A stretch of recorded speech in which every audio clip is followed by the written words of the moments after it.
I am here with Dave Tilley of Shift Movement Science. Dave, how are you doing today? Staying sane? What's up? Yeah, man, we're hanging in there. Thank you for having me on, and it's my pleasure to chat with you a little bit. Yeah, we really appreciate it, honestly. So the general scope of our discussion today is we will start very specific with Dave's kind of area of expertise, which is gymnastics, both recreational and competitive. And then we'll kind of zoom out a little bit to look at kind of sport culture and LTAD as a whole. But first off, I wanted to give Dave a chance to kind of introduce himself. If anyone out there has watched the podcast before, you know I'm not the best introducing kind of guy. I'm not great with introductions. I always botch it. So I want to give Dave a chance. Dave, give us a rundown on kind of like education, some of the places you've been, some of the coaches that you worked with, and who would you say is your biggest coaching influence? Yeah, for sure. So I guess the highlighted footnote version is I did gymnastics my whole life. I competed up through level 10, which is kind of the JO, the Junior Olympic system in the States here. Competed at college at Springfield College, Division III school, but I loved my time there. And then also while I was there, got my doctorate in physical therapy, and then went on to get a 2-year postdoctoral certification, did like a home residency for sports physical therapy, and then another year after that to get my CSCS. So I kind of have all those three. I'm done taking tests. I'm over studying for a test, unfortunately. But yeah, and I've been coaching since I was about 15 or 16 on a junior mentorship, and I've continued coaching throughout my academic career. So kind of started with lower level gymnastics and then worked my way up to working with optional level gymnastics, which is what I still do here in Boston, kind of part-time. And then, yeah, just through a web of different, luck meets opportunity, collision course with, CrossFit was popular, and I started getting into the powerlifting, weightlifting, CrossFit world with Power Monkey Fitness. So I still kind of work with those guys. And my early career in physical therapy, along with strength conditioning, course collisioned with Power Monkey Fitness and became much more, friendly with Dave Durrani and all those guys, Chad Vaughn, Jess Lucero, like that were there at the first camps. And so my approach to gymnastics, medical training, strength and conditioning training, all that kind of stuff was flipped on its head because I was hanging out with some elite level Olympic weightlifters at my gym who were coaching very high level athletes, which I'd never seen before. I'd never lifted weights. But then also the medical side was very much jumping ship from the only medical stream to more of a hybrid based model of PTs also being strength coaches. And my mentors, Mike Reinhold and Lenny McCreener, are kind of tip of the spear when it comes terms to that model. So I was very much in a melting pot of all these different things changing. And it dramatically changed my view on what I thought I knew about gymnastics coaching and performance and sports performance on the medical side. And so the last 5 years has been my company Shift started as a blog in that time to be like, I have to like vomit this on a blog post to make sense of it. You know what I mean? And I also think I have a unique point of view, maybe as a coach, as an athlete, as a researcher and stuff like that. So the blog turned into a company because one, I was spending too much money on books and I needed to not put myself in more debt, but also people ask, like, what do you think about these things? Things are changing so fast, like in the 2013 to 15 era. So I was like, all right, I'll start doing some seminars. And flash forward, almost 10 years now, we're in the 8th year of Shift, and it's become quite a monster. So that's the highlight, point. I work as a PT during the day. I coach at night. I run research and stuff with Shift, and Shift has some really cool projects growing in kind of the gymnastics, CrossFit space. I've been lucky to work with, anyone from the elite and college level gymnast all the way to some CrossFit Games athletes, some very high level power lifters, some very high level weightlifters. So I'm kind of a meathead myself and still enjoy working out. So I kind of have the gymnastics young kids side of the fence. Then I have like the adults who actually listen to what you say side of the fence. Where do you think your area of expertise was the most? Like if you could go back and, train between Olympic weightlifting or choose between weightlifting, CrossFit, or gymnastics, and you could rewind the clock, 20 years, where would you dedicate the majority of your time? Where do you think that you would have been the best? Yeah. So what I was most interested in, and I've kind of more so said this on the podcast, is I was never the person who loved gymnastics. Like some people love doing gymnastics. They love competing. They love these crazy skills. Like I enjoyed it, don't get me wrong, but I was much more in the process of, I liked the work. I liked learning, the hard effort. I liked my community. My coach was amazing and taught me values that, I very much take with me today. I still talk to him all the time. I enjoyed that side of it, like the camaraderie, the teammanship, the hard work, more so than competing. So gymnastics being a unique sport was hard to kind of grapple with that. But honestly, going back, and especially like the last 5 years, I've done a lot of Olympic weightlifting. I feel like if I had found Olympic weightlifting earlier, it's hard to tell whether I might have been more gifted towards that because, my body type is definitely short and stocky. I'm very hypermobile, and I think I had a lot of exposure to great principles, but I didn't get the best basics. I didn't have the best kind of like focused practice techniques back then. So who knows? Maybe I would have been a better Olympic weightlifter, but that's kind of hard to tell because I started Olympic weightlifting after so many years of gymnastics that it came naturally to me. So it's kind of like hindsight is 2020. I think gymnastics was better for me in terms of the community, the work ethic, the wellness and stuff like that. So I'm not going to go back on my word. I love gymnastics. Very true.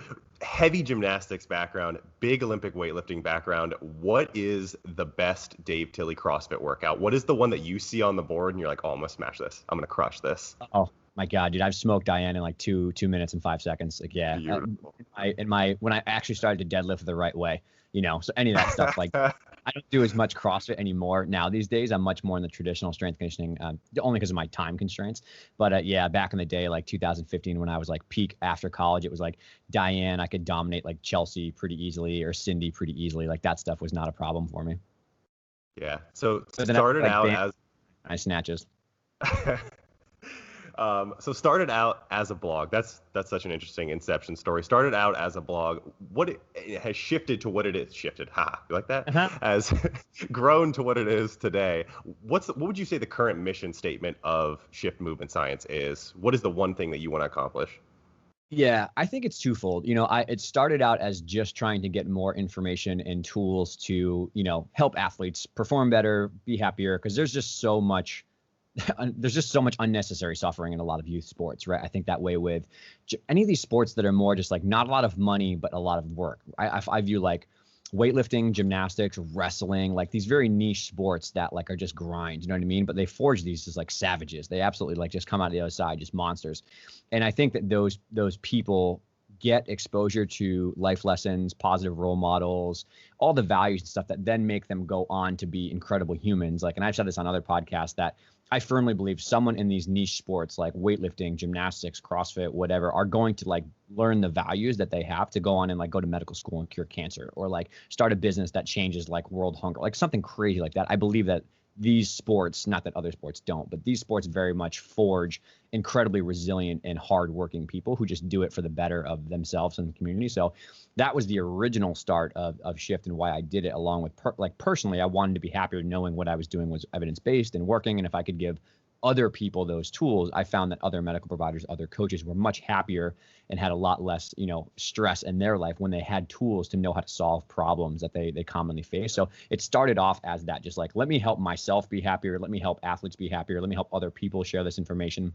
And in the last 3 years, honestly, it's become much more of a bigger than me impact I feel much more of a social responsibility to do the work necessary to help in this incredibly volatile time that a lot of us are living through, whether it's the gymnastics scandal, whether it's, gymnastics is very much a microscope and a zooming out glass of many other youth sports of kids that are getting, pushed too hard, and a lot of parents who maybe are living vicariously through their kids, or coaches who are maybe don't have the best moral intention and they're a minority in our sports, but we have to push them out and hold them accountable. So now I feel as though people have just listened to the podcast a lot more and followed me a lot. Shift has grown significantly in the last few years. And now I feel as though I have a responsibility to just do the things that I think are going to make a better legacy for the next generation of coaches, the next generation of kids. So yeah, it's much more now in terms of like I don't know what the word is to say it, but it feels much bigger than myself right now. It's not just like, hey, I'd like to learn some stuff and like help some people. Now it's like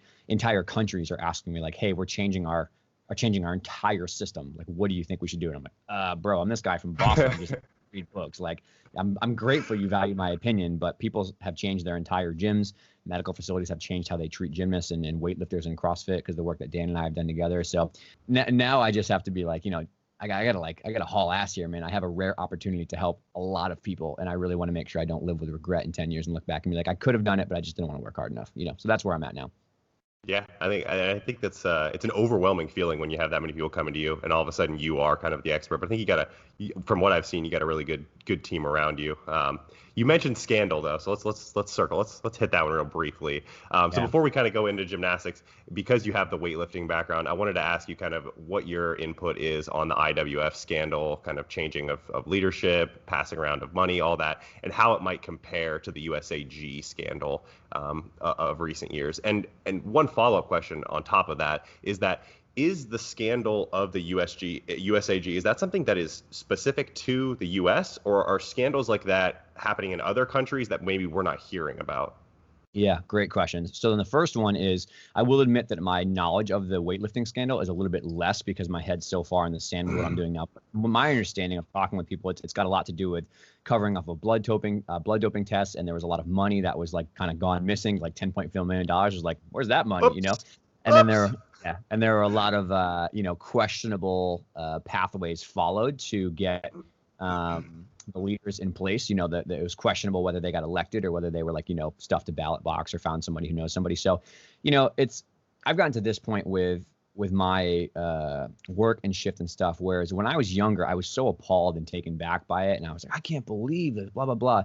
And now it's just frustratingly mundane, because it's like, here's another example of power corrupting. Here's another example of, the thing I hate the most, and I've probably never said this publicly in a podcast, and hate's a strong word, I rarely use it, but my ultimate hate is I hate when somebody in power exploits somebody else in a position of vulnerability for their own gain, right? When there's a power dynamic, whether that's in a leadership position or whether that's in a just personal relationship with coaches.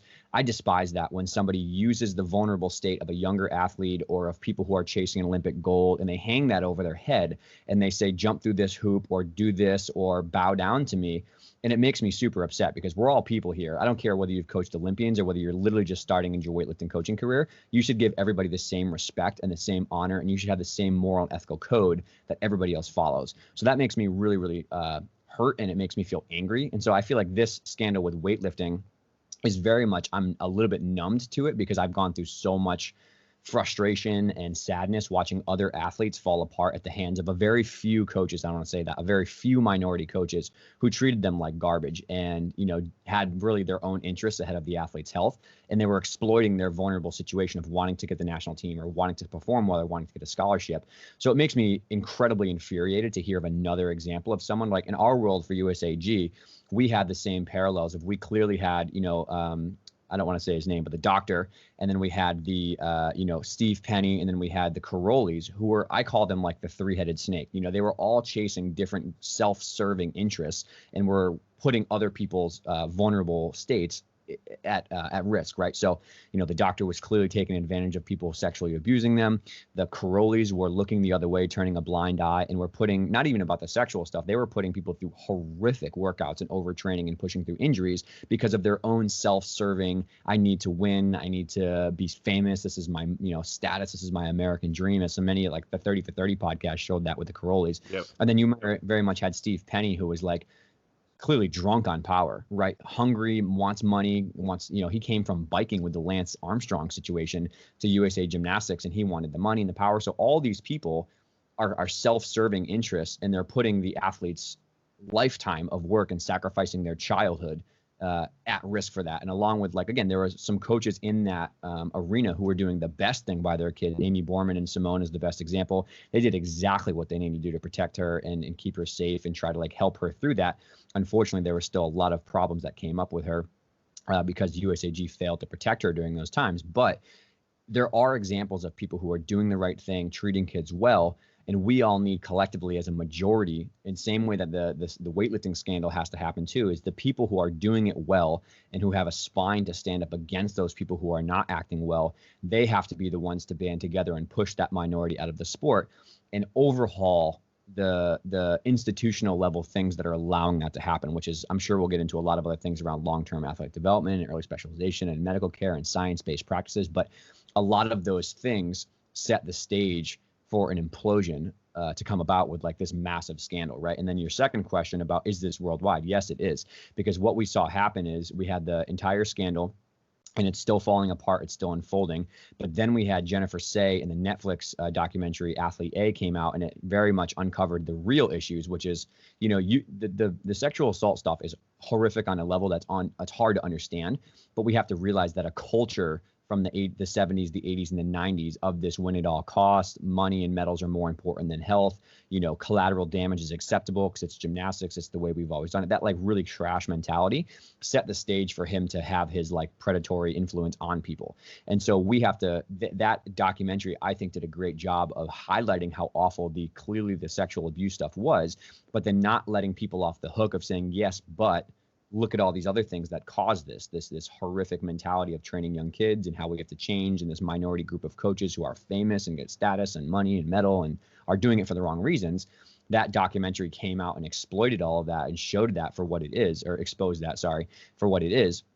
And that had a huge amplification effect, and it gave air cover for many other gymnasts in other countries to stand up and say, hey, this is not just a US thing. This is happening everywhere. And I'm lucky to be connected with and friends with people who have started the Gymnastics Alliance movement. So we have people in Australia, people in the United Kingdom, people in Canada who have spoken up and said, hey, this is like a worldwide, level-wide. It's not just the elite level. This is a huge problem across the entire sport because people looked at the US and saw the Karolis and them being quote unquote successful, which I wouldn't agree is successful. And they did the same thing in their country pockets. And that brought about the exact same chaos of overtraining and pushing too young, and psychological warfare, and you're not hurt, but you're not tired, you're just lazy, blah, blah, blah. Like, this is just trash culture. So now we're seeing it unfold very much so of a worldwide, issue of everybody trying to overhaul. So there's an independent investigation in the UK.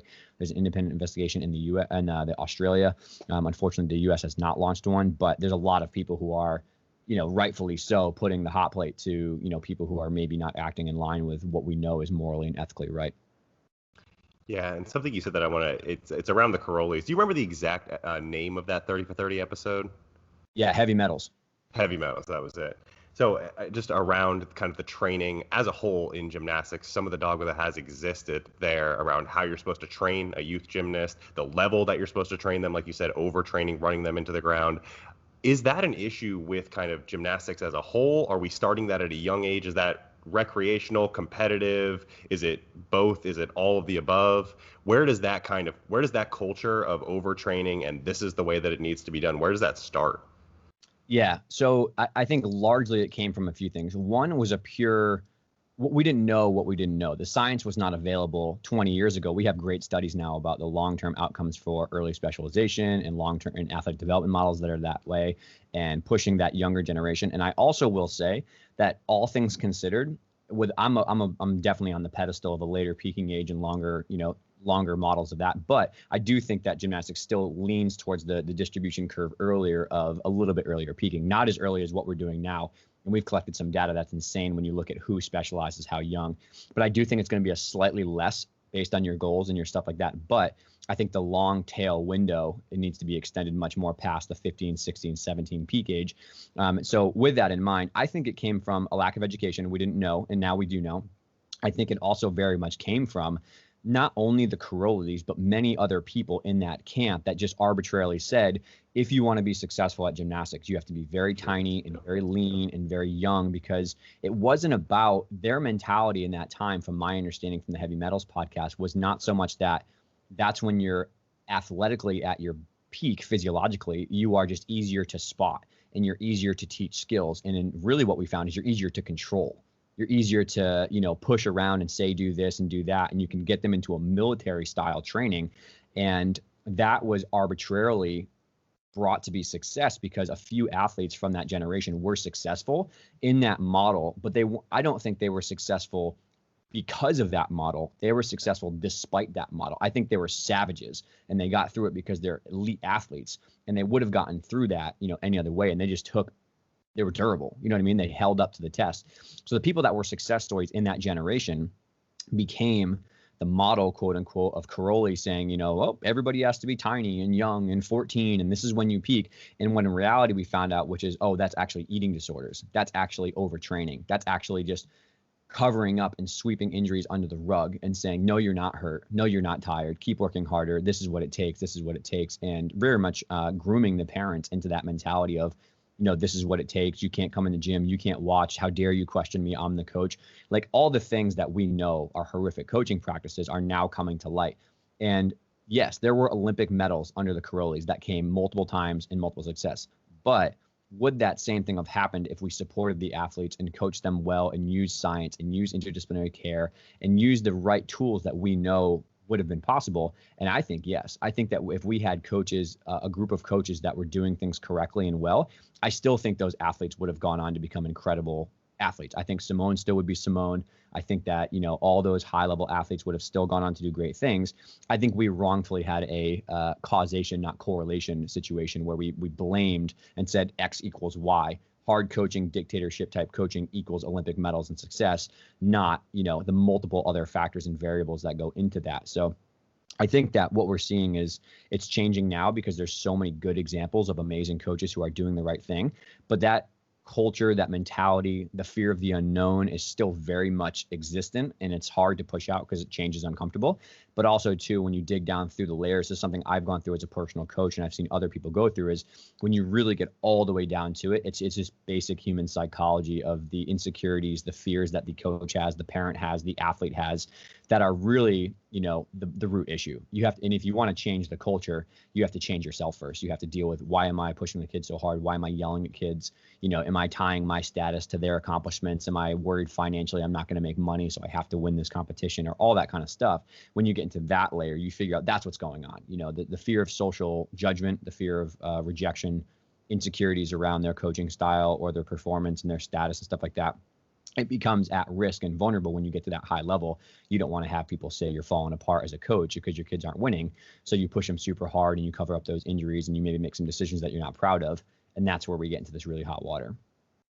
Yeah, and maybe it was my own naivety. I think when I was told how gymnastics culture and how gymnastics development kind of went along, I was told the things that you were saying there, like overtrain them very young, push out puberty as long as possible, maintain that small body size, that small body weight, as that will be more favorable for gymnastics. But that never really made sense to me. This is a very strength and power sport. You need to be resilient. You need to have the ability to absorb those forces. So delaying puberty, under eating, overtraining seemed very counterintuitive. It seemed not very kind of like evidence-based. And it was my own fault for not digging into the research and not understanding it more. But you're someone, and I don't know if you're alone in the field or if you have other individuals that are pushing that evidence-based practice. Are you do you see yourself as the leading force on evidence-based practice, or are those other individuals that are kind of alongside you that are helping you out?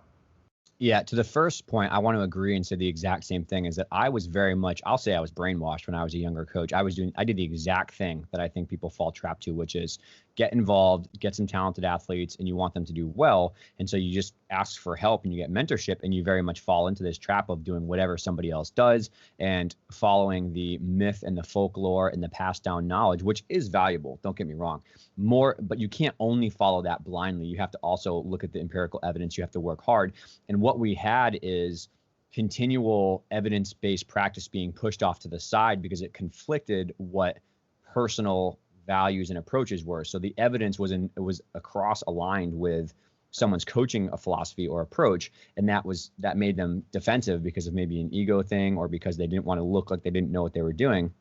And it very much became, I'm not going to listen to that because that's going to say that I don't know it all. And that was a self-defense thing. The exact same reason why gymnastics coaches don't hire strength and conditioning coaches and nutritionists and mental health providers to be on their team full time. They just do it all. They get too much put on their plate. So I want to say that I've been through that and I understand it. And then I think we're seeing the shift happen now because people are realizing that despite those approaches seeming successful 20 years ago, we have a massive attrition rate, a massive burnout rate. We have huge injury rates, a lot of stalled performance of kids that start when they're juniors and don't make it to senior level because of all this stuff. So people are like, okay, I did follow what you said, and all I got were back fractures and burnout, and my gym was losing money because everyone's quitting and it's too hard.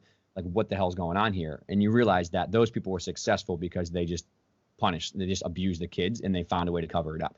Not everybody, a small minority, but the ones that were successful and we made the model after, that was why we got into that hot water. So now what we're seeing is, honestly, it's grassroots movement of people who are frustrated because they're doing what they're supposed to do, quote unquote, of just body weight conditioning and lots of high reps and lots of high hours. And all they're getting in return is kids that are frustrated and hurt and overworked and very, very tired and resentful towards the coaching mentality. So I think that's what made shifts take off more, was luck meets opportunity. Whereas I was just in that position. I was like, dude, I'm trying everything I've been taught and people are still hurt, and I'm really frustrated. I feel like trash as a coach because everyone's just angry with me all the time, and I'm resentful, and I'm trying to be this hardcore dictatorship type coaching that's supposed to make people successful, and all I'm getting is pissed off kids and parents. That's all I get. I'm not getting high level success. I'm getting kids that break down and quit before they get to their goals. So that's when I started leaning more towards the evidence again. It looks like just me, but I have an amazing team of people around me who have taught me. I have some of the best mentors in the world. I have Mike and Lenny on the medical side who are phenomenal. I have some of the best strength and conditioning coaches who have taught me everything from Andy Tisch, who was Matt Fraser's Olympic lifting coach back to the OTC. He was the one who taught me how to weightlift along with Dave Picardi. So I had them helping me out with weightlifting, right? And then I have some of the best gymnastics coaches I've been lucky to talk with, like Nick Ruddick, and I've been really fortunate to learn from other people who have coached at the elite international level and consult with entire countries and federations. I have not produced an elite level gymnast, nor do I want to. That's not my passion. But they have taught me the things they do, and they firmly 1,000% believe in what I'm saying in the science. And not only do they believe in it, they say it works on the national and international elite stage. So it's okay, it's me maybe sharing the information, but it's really Mike and Lenny and Nick. And I work with Dr. Casey, who's the new women's team national physician. She's incredible. Dr. Cruz on the men's side, he's incredible pumping out research. So I think that I also have people on shift side, like my, Becky and Taylor, who just make it look like I'm doing a lot more because they're so helpful to me. So it's really all of these people that are helping me behind the scenes, teaching me. Don't get me wrong, I do read a lot of books and I spend a lot of time doing my own innovative work and trying to come up with the best protocols and stuff like that. But it's collectively everyone's thought process because everybody as a unit is just fed up. You know what I mean? That's the sense in that I get is everybody that I've talked to on my podcast with elite level gymnasts or coaches or NCAA, everybody universally is this sucks. I'm not as happy as I should be. The sport is so amazing, but we are just doing it completely wrong. There has to be a better way. And so that's why I feel like my work and my podcast has been successful with evidence-based practice because people want to know what the last 20 years of research have said. And that's what's so frustrating is this has been around for 20 years. Dr. Sands was writing studies in 2000, 2005, that era, about gymnasts lifting weights and about long-term athletic development. And many other people were saying this is available. Why gymnastics don't you change? And they're just gymnastics is different. We don't need to, you know what I mean? You don't understand, you don't get it. And then you have people like me and Nick and Dr. Casey and people who actually were gymnasts, did college gymnastics and are still involved in the coaching side and go, no, actually I do get it. No, actually I actually have been there. And I'm still telling you this is not working as well as it should be. And so that's kind of where the movement toward evidence-based practice came from. But then now the sport is just so hard. The sport is just so complicated that coaches, I am empathetic towards coaches because I'm still one. They get asked to be too many things. They get so much is dumped on their plate. They're overworked and underpaid. They have parents squawking in their ears. They have colleges squawking at them. They have no time to read in evidence-based, the lead. They don't understand this terminology, right? It's very hard for them. So that's where Shift kind of filled that change, that gap about okay, here's all the geeky stuff. Here's what it means practically. Here's how we use it practically. Just you do the work to actually try and change, and I'll help you along the way. But there's a lot of people in the evidence-based world, from medical providers, nutritionists, mental health providers, that we're seeing a lot of rise from social media and other things go well. So there is a lot more resources available, but it's definitely, it's continues to be a frustrating uphill battle, if I'm being honest. You know what I mean? It's still very hard because you get this sense of mild hopelessness and frustration when you keep working so hard. I'm working super hard. My team's working super hard.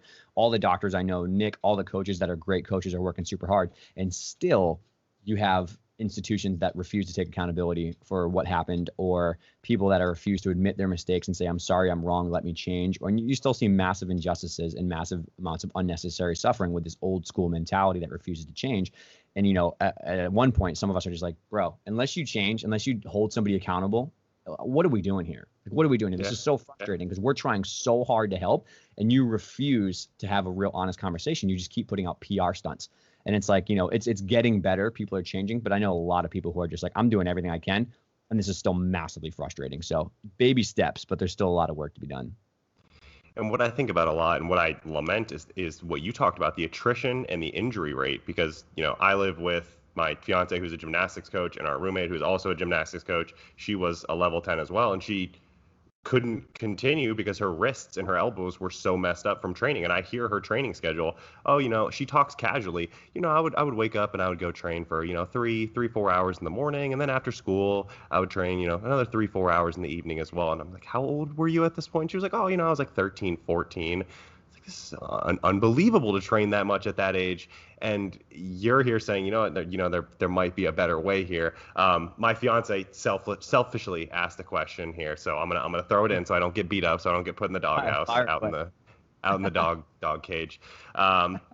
So a phrase that is often used at the gym that she works at, a gym that's been around for, I believe, 30 years now, is that you should be able to do it when you're tired. So the phrase of do it when you're tired. So run a couple laps, get severely winded, now take a tumbling pass. Do a bunch of push-ups, blow out your arms, and now go vault. And to me, as an S&C guy, I'm like, that's insane. This is skill acquisition for 8 to 14-year-olds here. Do it when you're tired seems very counterintuitive. Let's hear the Dave Tilley response to that. Yeah. So, and it all ties together very well, right? And these are all just different examples of taking on the myth and the folklore blindly, right? And then not cross-referencing or cross-checking. Is this in line with the evidence? Is it the best practice? And I think this is a problem that I had that many other coaches have, is when you only surround yourself who are singing your praises and saying you're awesome and not wanting to stand up and ask you, maybe you have a different opinion, all you get is an echo chamber. You hear the same thing over and over and over again, right? And so this has to deal with the injury things she was talking about, the metabolic stuff, which I'll answer.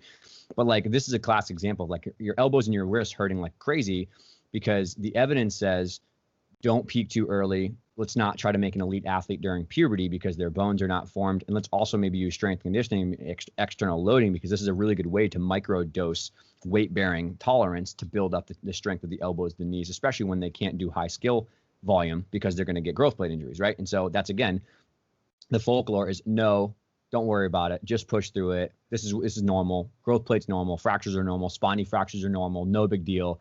Don't use weights. You're going to get bulky. You're going to lose your flexibility. You're going to get hurt, blah, blah, blah. All this like clearly wrong evidence, right? And not only that, is the evidence actually says the opposite. So that just propagated through the culture. And the same thing has happened with the metabolic side and the strength and conditioning side. And I remember I'm really good friends with Chris Hinshaw, who was like Matt Frazier and Catching Daughter's endurance coach. And so I went to Power Monkey Camp and I like sat in on his first basic energy systems lecture. And I was 10 years into coaching at this point. And I was like, I have never heard any of this. None of this. I've never heard about capacity and lactate clearing and stacking and working all this stuff. I'm like, where the hell was this in my coaching education, right? They were like, do floor routines until your legs get tired and then do a dismount. That's a good idea. And I was like, yeah. And I watched people just tearing their ACLs left and right, right? And so I started to like, okay, I'm going to put the stuff that I knew from like, literally I got taught, if you want to get endurance for gymnastics, you should do watered down sets, then do half sets, then do back-to-back half sets, then do some sled pushes in your sets, and then you should just do back-to-back full floor routines. That was the evidence-based practice for gymnastics cardio, along with running circuits and these long, grueling morning sessions. And all I found is that what we were doing is we were either exposing them to high-risk, high-skill acquisition periods of fatigue, or we were asking them to do really long aerobic circuits that just make them look hot and sweaty, and that must be working because they're hot and tired and sweaty, like success, right? And then Chris taught me, and I learned so much more about like training specifically the anaerobic window and training metabolic repeats and training lactate clearing and training these systems that work in those things and then funneling those in a periodization point of view to the things that are successful of like floor routines, like tumbling into a pit a couple times, then doing some like lunges and some squat jumps and handstand walks to very much teach the systems how to work anaerobically. And so this is another classic example of, what has been passed down year after year after year in gymnastics and what quote unquote works. And I've seen the best programs in the world of the quote gurus who are teaching all these cardio things. And I'm like, bro, that doesn't really have that much evidence support for it. And like, I think that if you just tried a 4 to 6 week periodization block with proper, bike intervals and proper, lactate clearing, stacking workouts, I think you'd be less hurt. Girls wouldn't be landing short and blowing their ankles out and also just fatiguing so much in their routines. And now we're starting to see it more and more where I think really good strength coaches are starting to get involved because coaches are asking for help. And you're seeing some really great coaches who are actually producing evidence-based metabolic, 3 to 6 month periodization funnels to go from general aerobic work to specific lactate repeats and specific anaerobic window stuff and actually building someone's anaerobic capacity and clearance or buffering capabilities and then asking them to do a floor routine or a bar routine. And so that's like a prime example of, again, what was passed down over and over and over again was only passed down because there was nobody being willing and able to say, maybe I don't know the best evidence, or maybe I'm not willing to put in the work and read there. And I learned from a lot of people, Jay Leiden and Chris Hinshaw and many other people. And I started playing around with those things. And I was like, damn, this is definitely working and kids are less hurt. But it's happened with everything. It's happened with training hours, with year-long athletic development and taking an off season. It's happened with later peaking. It's happened with flexibility methods, strength conditioning, nutrition. There's so many things that I feel like one of the solutions is overhauling the education system, as we'll talk about. There are so many things that I feel like if we just combined our knowledge of coaches need to pass down their technical knowledge of how to teach Yurchenko and how to tumble. That's gold. I've learned so much from some of the best coaches like that. But you definitely shouldn't be asking them for nutrition advice or for strength conditioning advice, right? Or for mental health advice or for all these other things that are clearly in like a physiologist or a mental health or a doctor point of view. So if coaches, the newer coaches are very open to it now, but if there are coaches or parents or medical providers or anybody, I'm not just pinning coaches, that aren't willing to work in interdisciplinary teams and have that mindset, then they have to leave. They have to be asked to leave. There's no way about it. That's the NGB's role, is to say, hey, change or you're suspended. We're not going to let you hurt kids anymore. And that's the role there. But it also takes the individual's responsibility to say, like, I realize I don't know enough. I'm going to change. And usually it comes in the form of an emotional catalyst. Mine was the coaches that I work with saying, like, we actually hate being around you because you have an ego. Of the kids saying, like, I don't want to do this anymore. I'm quitting because I'm hurt all the time and you're super frustrating to work with. And you clearly just want this for your own Instagram reel, not for what's best for me. And that hurt so bad that I changed, right? And like a lot of people go through that now with the Gymnastics Alliance movement, like, oh, no, I actually hated you for 10 years. I only did it. I wanted my goals and a scholarship, but I actually hated every moment with you. And I'm still working with athletes. Like, I can't wait to get to college. I hate this gym that I'm a part of. I'm just hurting all the time. I just want to go. And so long-winded answer, but it's just classic example of different paradigms of, following what has always been done and what is 20 years ahead of you and not really being open-minded to cross-examination instead of like putting in the work and the time and the effort and the humility to read research and try things and be okay with fear of the unknown.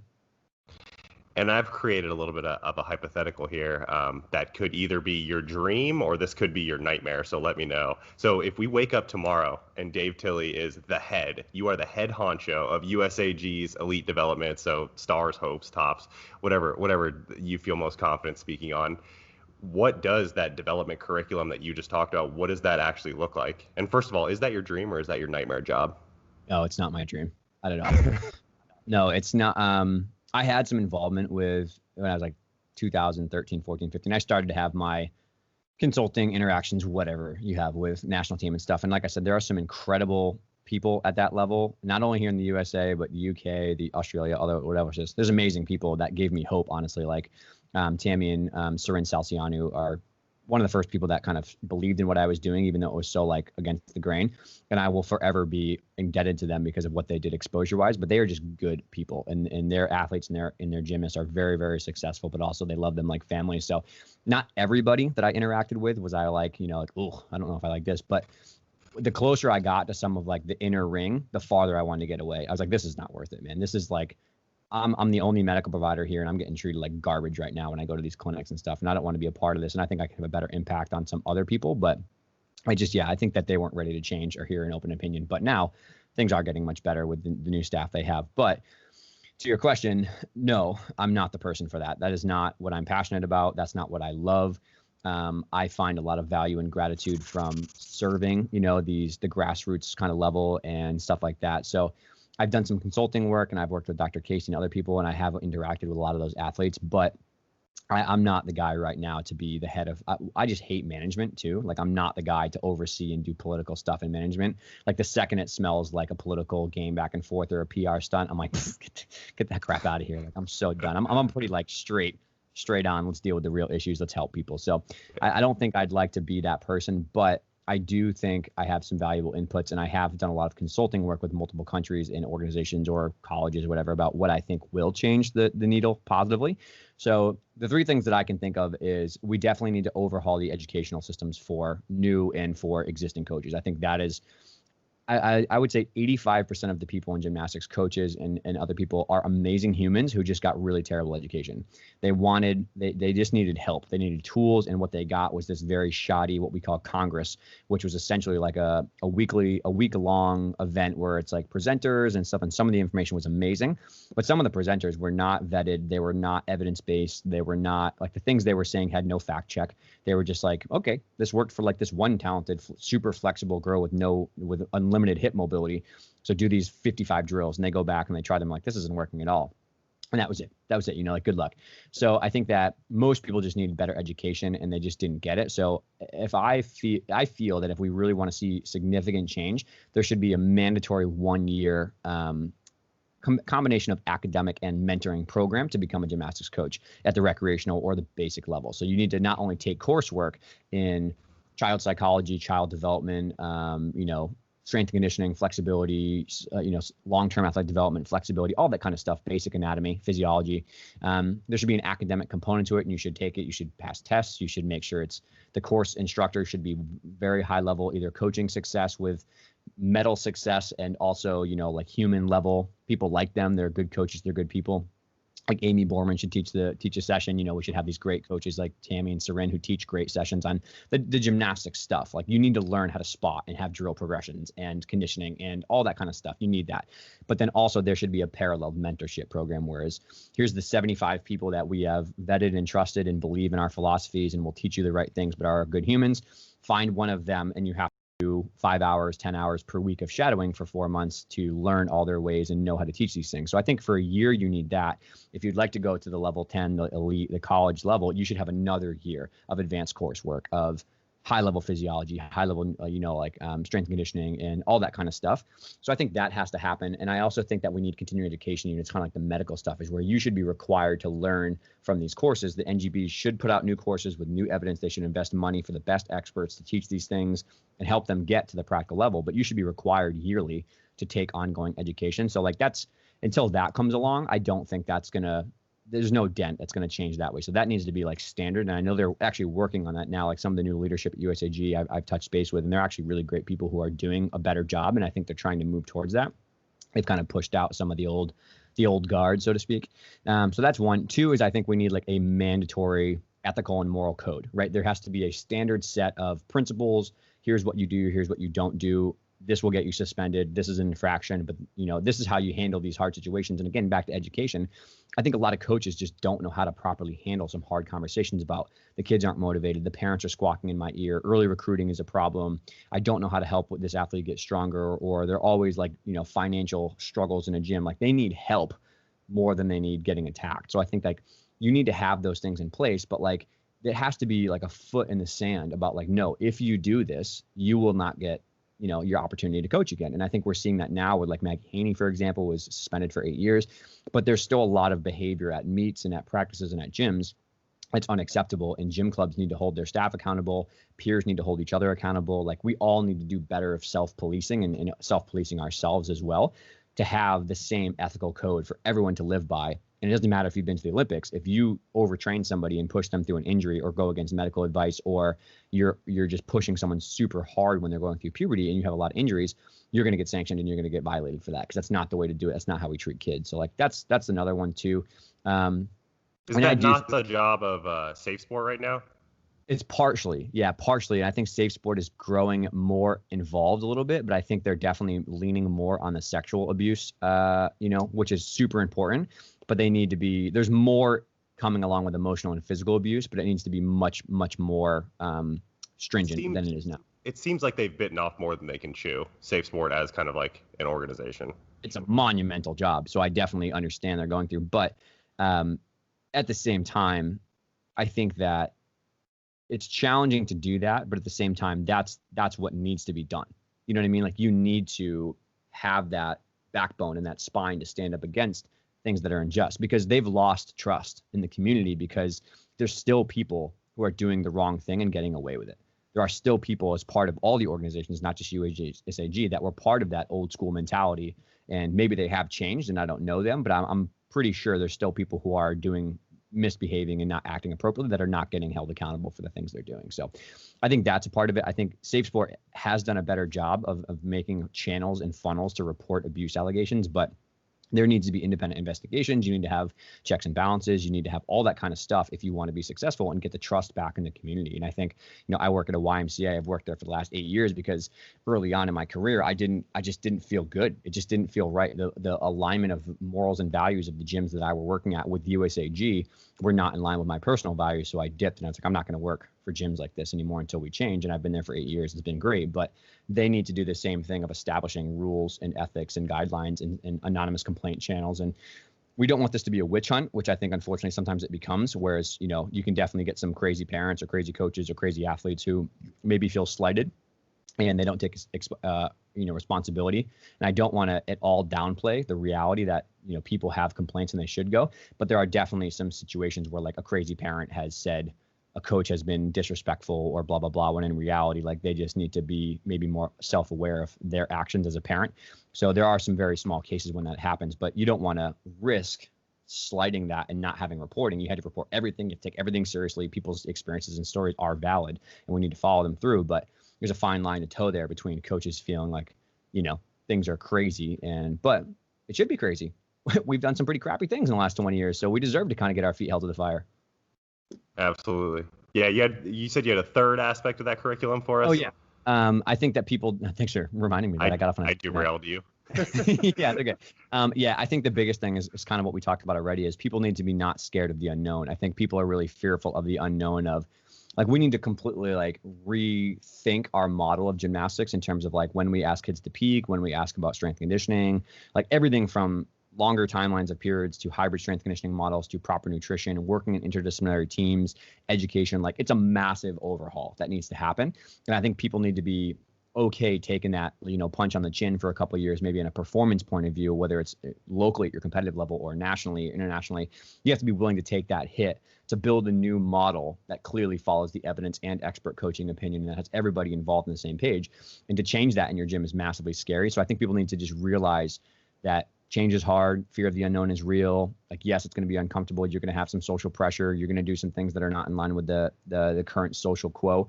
But that's what it takes to rebuild after 20 years, 30 years of destruction is we need something that's radically different. And that's happening right now, thankfully. But until you're open-minded to being like, okay, I'm gonna swallow capital and financial gain for 2 years, or I'm going to swallow competitive success for 2 years to make brand new systems and overhaul, which is what we're doing in our gym right now. Until you can have that courage and that spine to stand on, it's not going to happen. So the entire sport across the world needs to say, like, we need something new. Let's support each other. Let's do what's best for everybody. And then we'll get back to, hey, can we have a high level competition and who's the best country and stuff like that. Boom. Yeah, I think that financial hit is a huge one for the biggest gyms in the world and for these smaller gyms, because how you pay the bills is you put out elite level gymnasts. That's what attracts people to your gym. You get more people paying tuition. And what you're saying is, hey, listen, like, we got to take a step back. Can't emphasize that. But what you're promoting, if I'm getting you right here, is there is the possibility of building a curriculum, building a program, a culture around gymnastics that not only maximizes athletic development, but also respects that long-term athlete development model, right? Yeah, and from a business point of view too, you know what really makes good financial long-term success is treating people well. Is treating people well and providing a great service, whether that's recreational, competitive, whatever. Because I promise you, the majority of your money is going to come from the 99.9% of people who don't go elite in gymnastics and don't have that. So find coaches who treat kids well, build programs that keep kids healthy and safe and making progress towards their goals.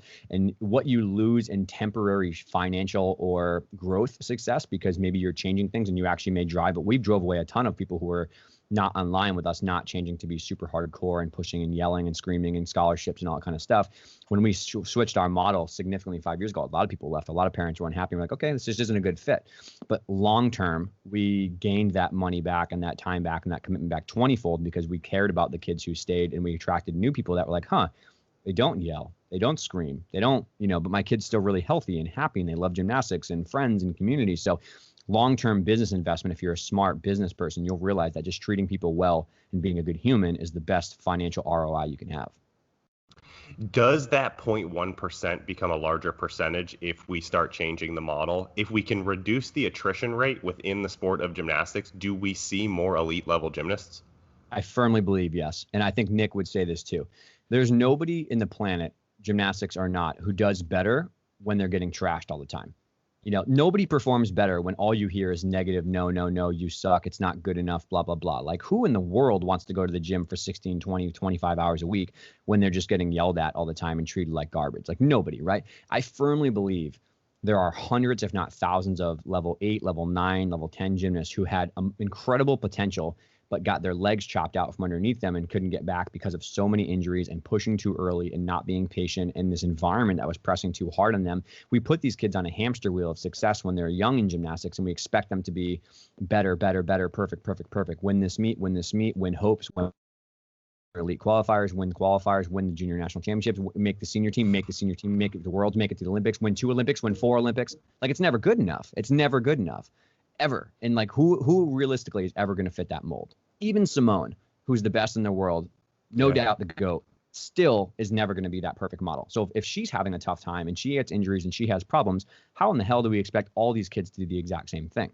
So I think that I've seen so many gymnasts that non-competitively have just not been able to stay in gymnastics because of injuries and mental burnout and the pressure from the system holistically, that we lost a huge opportunity to teach them valuable lessons and go on and be great humans in life. And if they just stayed in the sport and been healthy, community would have been amazing. They would have learned so much life values. But then on the competitive side, I've had some level 10s and going to college that have cumulatively lost 2.5 years of training due to injury.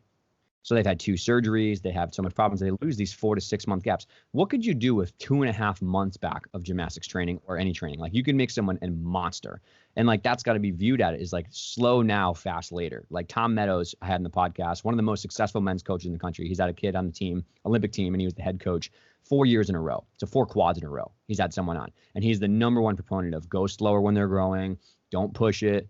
Be easy, teach them values, make them good humans. And clearly it's successful. And we think that guys are different. They peak a little bit later, but there's no reason we can adopt that model to be peaking later, going through college later. And there's a whole ball of wax with college recruiting and stuff and NCAA. But there's no reason that we can't have 22, 24, 26, 28 level, age gymnasts going, well, Ellie Black, Becky Downey, Michaela Skinner, Simone Biles, Allie Raisman. The list goes on and on and on. Think about all the people that are very high level in gymnastics that are later ages. And we just have never entertained that idea. We've never allowed a culture that lets them get through 10 to 14 safely, not push them super hard, and then maybe start peaking them and growing them more at 16 plus. But Ellie's strength coach was just on the podcast this week, and he's started working with Ellie when she was 16 for weightlifting, and she's been doing it 1 to 2 times a week for the last 10 years, and she's been to 3 Olympic Games. Like, maybe we should listen to him. Maybe we should listen to Ellie. Like, maybe we should. It's like, no, that's an outlier. Like, I don't think so. Every college team lifts. Every single college team lifts and has a periodized schedule and does things later. Like, I think maybe we're on something. Why can't 12-year-olds do it?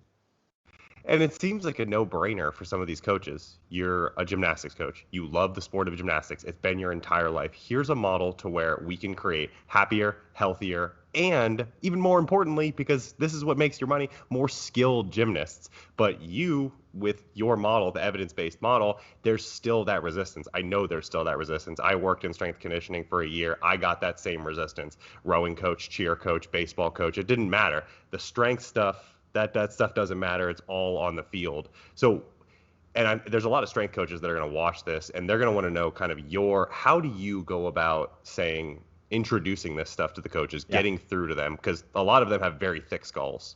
Yeah, and I want to definitely hold everybody accountable and say this is an everybody problem. Like I said, minority of coaches are the ones who are not the great people that we're talking about. 85% are good people, just got bad education, need help, right? Which is why Shift exists. But there are definitely a lot of medical providers who I think are just going through the motions when they treat a gymnast. They don't really know the evidence-based practice, and they don't really go above and beyond to understand the sport. So they get crappy medical care. And there's also strength coaches like we talked about. I've had many college programs, like college programs who I never thought would entertain weightlifting. And they were like, you know what? We're going to try it. We're going to try it. And you know what they get when they go to the strength program room? A football program. They go to the strength conditioning room and they get a weightlifting program for football players because the GA is the one leading it because the head strength coach is too busy and he's got another team. And there's 2 kids in the weight room that he can't manage. And so he hands it off to the GA and that person gives them a program. And the girls are like, one, I'm super sore. Like, I'm doing way too much volume, mega sore, but I have no idea what I'm doing. And they come back tired and more cranky injury wise because they're doing heavier deadlifts or they're front squatting and they have no idea how to do it properly. Right. So to the person, and Duesh Patel is our head of fitness here at Champion, and he's done an amazing job with the elite guys that come, the college girls that come. It's just like, keep it simple, man. Start basic. Like, the training age for gymnasts in the weight room is 0, if not maybe a little bit here and there. So like, their dose, it's a good thing. Their dose response is going to be so high. You're going to get so much for your investment because they just spend a little bit of time. But you don't need to go crazy with their advanced, contrast training and like super crazy sled sprint drills and like all these ridiculous plyo circuits. Like you don't. What you need to do is you need to keep it basic, and you need to fill in the gaps of their training that they're not doing. Direct glute training with hinging, right? Like single leg weighted hip lifts, upper back strength and vertical or horizontal rowing, because not a lot of gymnasts do direct pulling. So like fill in those gaps. Dynamic stability, some basic Turkish get-ups, some basic split squat pelvis position stuff, some basic anaerobic conditioning with bike sprints, like nothing crazy. And I think that you can get trust in the door like that for 3 to 6 months. But go to practice, watch what they do, talk to their coaches, ask their opinions. Can you help me build a strength program? This is all of us together. Don't just kick the door in and think that you know everything because you listen to Charlie Weingroff's new DVD and you're the man, right? Like just because you have that under your belt doesn't mean you're going to be the best strength coach for gymnasts. You have to like really understand the demand of the sport. And I think that the best thing I did was listen. I listened to all the strength coaches, but I put on my gymnastics filtered glasses. Like I listened to Eric and Mike Boyle and Mike Reinhold and all these people that are studs in the strength conditioning world and Charlie. But then I was like, okay, I'm going to take 70% of the principles and then apply them in the way that I feel is fit for gymnastics. So yeah, we've had so many good strength coaches like Scott is an amazing example, but we've had like Dan Lonsdale, who works with high-level gymnasts in the UK. There's a lot of great strength coaches who have come on and talked about how we apply the principles of strength conditioning for a gymnastic specific way. But yeah, keep it simple, basic patterns. You don't need to you should not be like 1RMing these people. They don't need, the worst thing you can do is add a lot of like or like more lean mass that's bulky, so keep the rep ranges kind of large. Don't put them to failure. Use movements that are really low barrier to entry and just like make it fun, make it enjoyable, make it an experience of team bonding, because then they'll start to be a part of the culture change you. And then the best episode I've had, no shout out to Scott, but Lou Porciazzu is the head strength conditioning coach for the women's team at Michigan. And he's had quite a 10-year journey of going from just starting, not really getting through to the coaches and that kind of stuff, and slowly building trust over multiple classes. And people who then seniors would say to the freshmen, like, I know you don't want to do this because you came in as an elite gymnast and you were saying this is not going to be helpful, but this is actually what you need. This makes you better. This makes you a better gymnast and a healthier gymnast. Then the coaches on board, and Lou's done an amazing job of helping mold that culture towards it. And now they have one of the most successful programs in the country. And I know Denver's another example that's done that. I know UCLA has done that. I know Utah has done that. I've been really lucky to work with these people. Every single one of them hit friction points 10 years ago when they started and just slowly built trust and communicated and worked together as a team. And now it's like one of the things they swear by to be successful. Yeah. How long has he been at Michigan? Lou, 10 years. 10 or 11 years. Okay, so he probably, I think that math adds up. He probably coached Carrie Pierce. Possibly. Yeah, that can definitely be it. Yeah, Carrie was at Michigan. Shout out, third place. I would say she's rather strong and conditioned. Yeah. Something I did want to circle back to, and I just want to give you a chance to kind of touch on it, or if you feel like there was anything that we missed, any other negative consequences that you've seen from this kind of arms race of early specialization. And it's not just gymnastics. Gymnastics is kind of put up on this pedestal as this like epitome of early specialization. Yeah. Here's this sport that does everything wrong, and it's not necessarily just gymnastics. We're seeing the same thing happen in American football, in basketball, in soccer, in weightlifting. What are some of the other negative consequences that you've observed there? Yeah, I think we've hit on a lot of them, but obviously from the performance side of the fence, think about how much time you're losing maybe with burnout, injuries, low motivation, the monotony of training. Like that's just real. I think so. There's a lot of people who snowball off because of mental and emotional burnout and strain. And, the attrition rate is clearly what it is. And this is an interesting thing I didn't say, but I think it's an important topic is when you look at the literature on attrition rates and injury rates and surgery rates, you see an incredibly alarming rate of all those things, right? But it's not the whole story. Gymnasts are stubborn. They're not going to speak up when they're hurt. They're not going to say, they quit. And like for every 1 to 10 gymnasts you see who make it on the competition floor, there's probably a whole host of people who might have a boot on and are not at the meet and stuff like that. So like I don't think the stats are reflective of the reality of the situation. I think a lot of it, unfortunately, is being covered up. And I was a part of a research group that wrote a large chapter in a new textbook about these kind of things. And when you look at the literature, it's a portrayal of what's really going on. So even what we see with injuries and burnout is not the whole picture, which is where it leads to the health thing is like there's clear mental and physical strain with a lot of mental health concerns that gymnasts have talked about with anxiety and depression, and even in some cases like suicidal tendencies, because they were pushed so hard when they were young that they couldn't like kind of like hack it in terms of like having coping skills. And it's not their fault at all. It was the person who put that hack it mentality in there, like just be tougher, just go harder, just do it. It's like that's ridiculous. It's ludicrous to put on a child who's going through puberty. You know what I mean?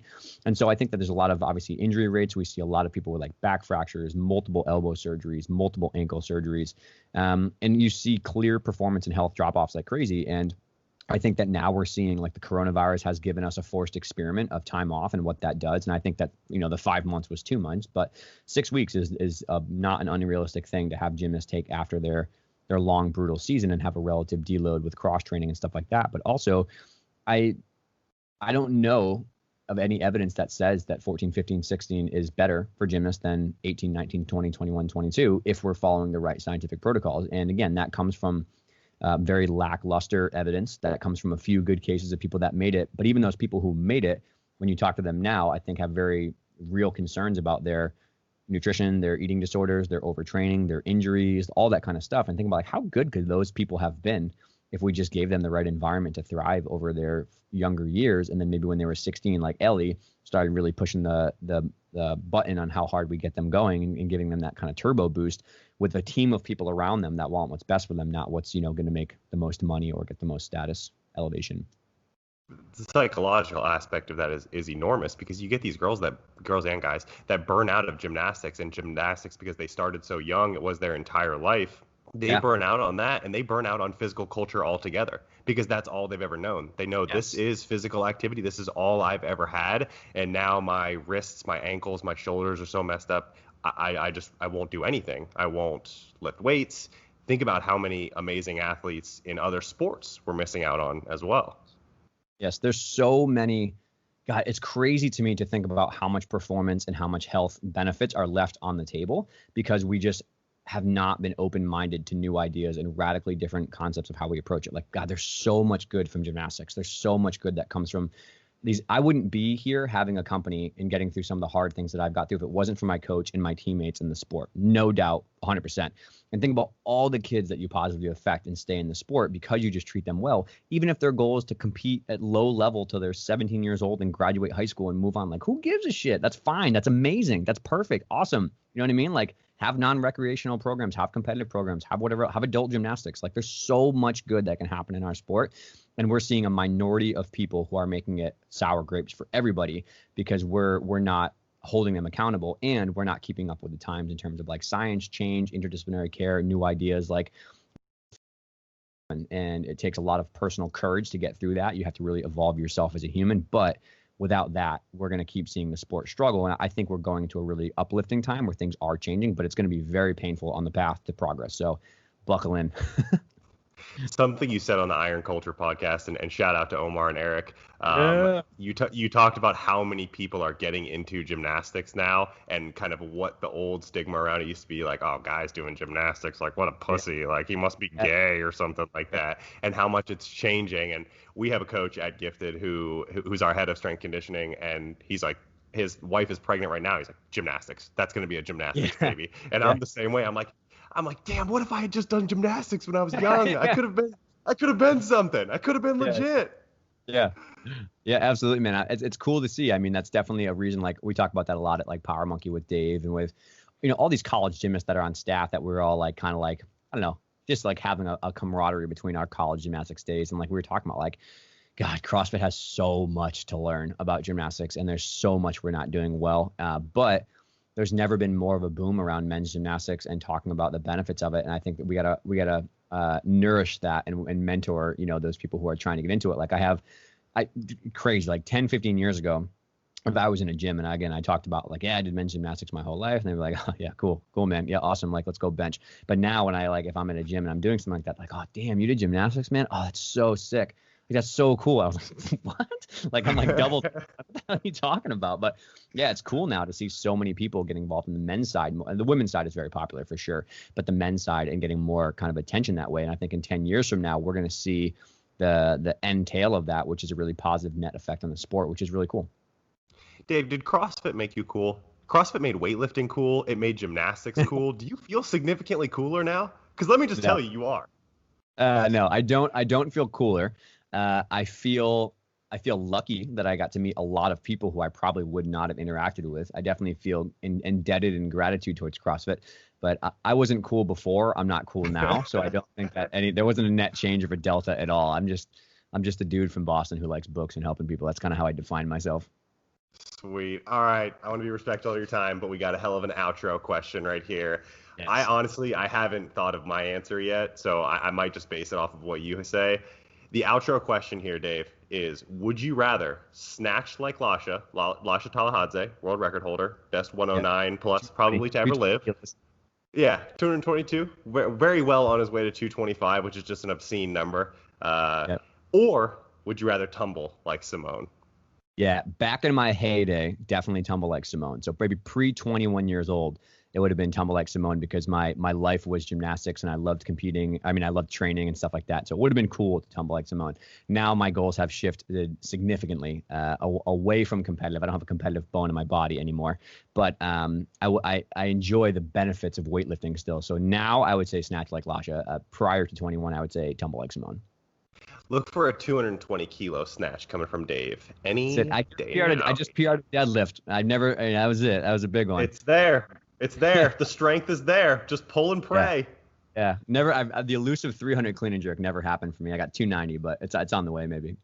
It's coming. It's coming. I can tell. There's a resurgence. There's some strength. Thanks for clarifying. All right, Dave. Anything that you want to circle back on, touch on again as we kind of go our way here? No, I mean, my parting thoughts for people listening and down the road, this will kind of be posted on my site too, is people view me as critical of the sport, but it's only because I love it so much and because I want us to come out of a dark time in a net positive. And I think that there's a lot of frustration. There's a lot of, like I said, that feeling of hopelessness sometimes, but people's work is definitely going towards progress. And there are 95% of people are amazing and they're doing well, and the sport deserves everything that it needs to get better. So please don't take my words as like a negative poopy parade and gossip fest. Like I really am only critical because I love it so much and I want people to be happy. I think that if we have these hard conversations, people in the sport will be happier. Their mental health will be better. They'll be more fired up to be working in gymnastics. But I also think the athletes themselves will be extremely grateful and go on to do amazing things. And then it will come back around where you changed, had the harder conversations, and 10 years from now, your athletes come back to the gym and they love you and they're super grateful for everything you did. And that feeling will be worth all the pain now. Phenomenal. I love that. And I think a lot of sports, not just gymnastics, a lot of sports in general can take some information from there. Dave, let the people know where they can find you. Yeah, everything for me is just Shift everywhere. So shiftmovementscience.com website, blog, Shift on all social channels. We put out a lot of free content. Shift's YouTube is pretty popping right now. The podcast, The Shift Show, is definitely the fastest growing right now. We're encroaching on 250,000 views, which is pretty dope in our 100th episode. So if you're looking for the information free stuff, there's plenty of it. I've written a lot of books I give out for free. If you want more of like the learning actual stuff, we have a monthly membership group, and we also have some online medical courses that I've done. So those are all available too. Awesome. And anyone who needs to find those, all of the links will be in the show notes below. So make sure to check Dave out. Give him a follow. Wealth of information there. As always, I am Ryan, the Squad Father, the father of all things squatting. You can find me on Instagram @the_squadfather or @giftyourperformance. We will catch you on the next one. And as always, guys, stay gifted.